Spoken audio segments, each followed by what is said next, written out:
एक समय की बात है। एक किसान था जिसके पास एक घोड़ा था। वह अपने इस घोड़े से बहुत प्यार करता था।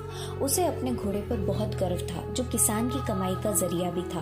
अपनी इस कमाई से किसान अपने परिवार का पेट भरता था। लेकिन एक दिन वह घोड़ा भाग गया।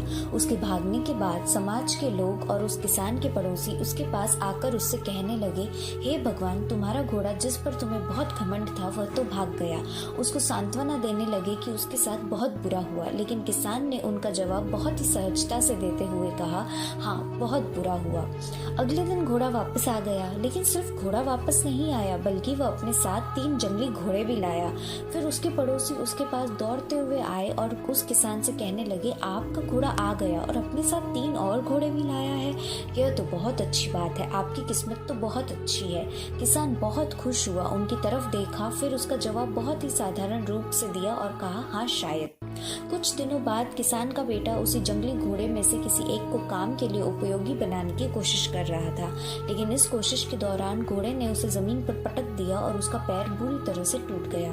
उसके पड़ोसी उससे कहने लगे, उस पागल घोड़े ने देखो तुम्हारे बेटे के साथ क्या किया, उसका पैर तोड़ दिया। यह तो बहुत बुरा हुआ। किसान दुखी हुआ और फिर से उसी तरह जवाब दिया और कहा, हाँ, शायद मेरे बेटे के साथ गलत हुआ। अगले दिन सेना के कुछ जवान उस किसान के घर आते हैं जो जंग छिड़ने के कारण नए जवानों की भर्ती कर रहे होते हैं। उसमें से एक जवान ने किसान के बेटे को देखा और बोला कि इसका तो पैर टूटा हुआ है, हम इसे सेना में भर्ती नहीं कर सकते। और वे जवान गांव के सभी लड़कों को लेकर अपने साथ चले गए।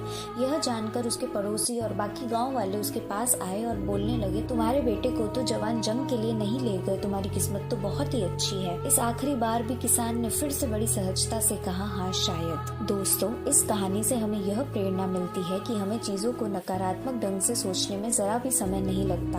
जब भी कुछ हमारे अनुकूल नहीं होता तो हम उसे बुरा ही समझते हैं। लेकिन सच बात तो यह है कि कोई नहीं जानता कि जो हमारे साथ घट रहा है वह बुरा है या अच्छा। इस कहानी में भी किसान के भावों में परिवर्तन परिस्थितियों के कारण होता है। बुरी परिस्थितियों में वह नकारात्मक हो जाता है और अच्छी परिस्थितियों में वह सकारात्मक। इस नकारात्मक और सकारात्मक परिस्थितियों के बीच के समय में धैर्य रखना बहुत जरूरी होता है। क्या आप वाकई में यह बता सकते हैं कि हमारे साथ जो घट रहा है वो गलत है या सही, बिना यह जाने कि भविष्य में उसका क्या प्रभाव पड़ेगा हम पर या हमारे जीवन पर? मुझे लगता है आपका जवाब होगा नहीं। हमारे समाज में, हमारे देश में ऐसे बहुत से महान लोग हैं जो अपने जीवन में असफल हुए, हारे, अनेक बड़ी बड़ी बीमारियों से लड़े, किंतु उन्होंने कभी भी अपना धैर्य नहीं खोया और ना ही हार मानी। यही आगे चलकर बड़े प्रसिद्ध हुए, सफलता के मुकाम पर पहुंचे और महान बने। हमारे बड़े बुजुर्ग सही ही कह गए हैं, जो होता है अच्छे के लिए होता है।